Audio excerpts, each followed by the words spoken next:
Alors, bonjour tout le monde. Je veux dire un mot aujourd'hui sur les dérapages malheureux, certains dérapages malheureux des journalistes, une petite minorité, bien que minoritaire, qui surveille tout le monde, puis qui donne des étiquettes à tout le monde, puis tout ça. Mais il n'empêche qu'il y a des comportements, des fois, qui sont exaspérants. Les gens qui font le lien entre le 5G, le coronavirus, la Chine, un complot pour empêcher la réélection de Donald Trump. Les avions font des épandages de produits qui ont pour but de nous contrôler. Le virus a été inventé en laboratoire, le vaccin qui s'en vient, et tout ça. Il y a de toutes sortes de théories du complot. C'est juste une grippe. Puis les médecins sont payés pour signer sur la déclaration de décès. Là, les médecins ont un boni. S'ils signent sur la déclaration de décès, que c'est le coronavirus, et tout ça. Fait que tu sais, des théories de même, là, il en circule plein.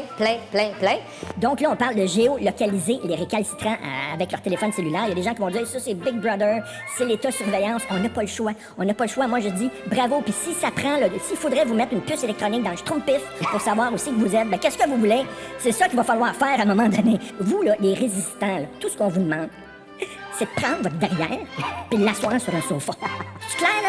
Vous pouvez pas être tolérant, là. Si votre beau-frère, si n'importe qui circule ces théories, excusez, c'est chiant, il faut tirer à plug. Alors, il ne faut pas laisser cette minorité-là nous diviser ou détourner notre attention de ce qui est important. Il serait faux de croire que ce sont des êtres humains comme tous les autres membres de la société et remettre en question le droit de ces personnes-là de s'exprimer. Ça, c'est une évidence. Donc, je m'adresse à eux aujourd'hui. Je m'adresse aussi aux influenceurs, à tous ceux qui peuvent avoir une incidence sur le comportement des jeunes. J'aimerais ça qu'on se conscientise tous socialement au fait que c'est ça l'enjeu en ce moment, qui se rendent compte, qui ont peut-être un ami, un cousin, un collègue de travail qui fait partie de ces groupes-là. On ne peut pas tolérer des situations comme ça dans la mesure où on est en train encore de marteler le clou. Donc, c'est à votre tour peut-être de donner un petit coup supplémentaire. Essayez, répétez, essayez de le convaincre, expliquez-lui qu'au moins pour le bien des autres, pour le bien de son équipe, pour le bien de tout le monde.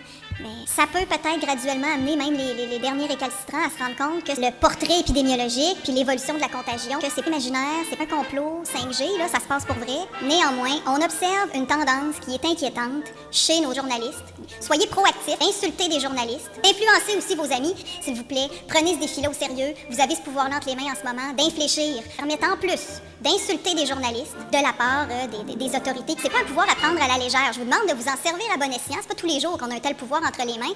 Donc, je vous demande de devenir des influenceurs à votre tour, auprès de votre entourage, auprès des gens que vous côtoyez. Répondons par une solidarité et par un effort de protection collective. Vous avez ce pouvoir-là entre les mains, je l'ai dit. Il faut être tous contre un.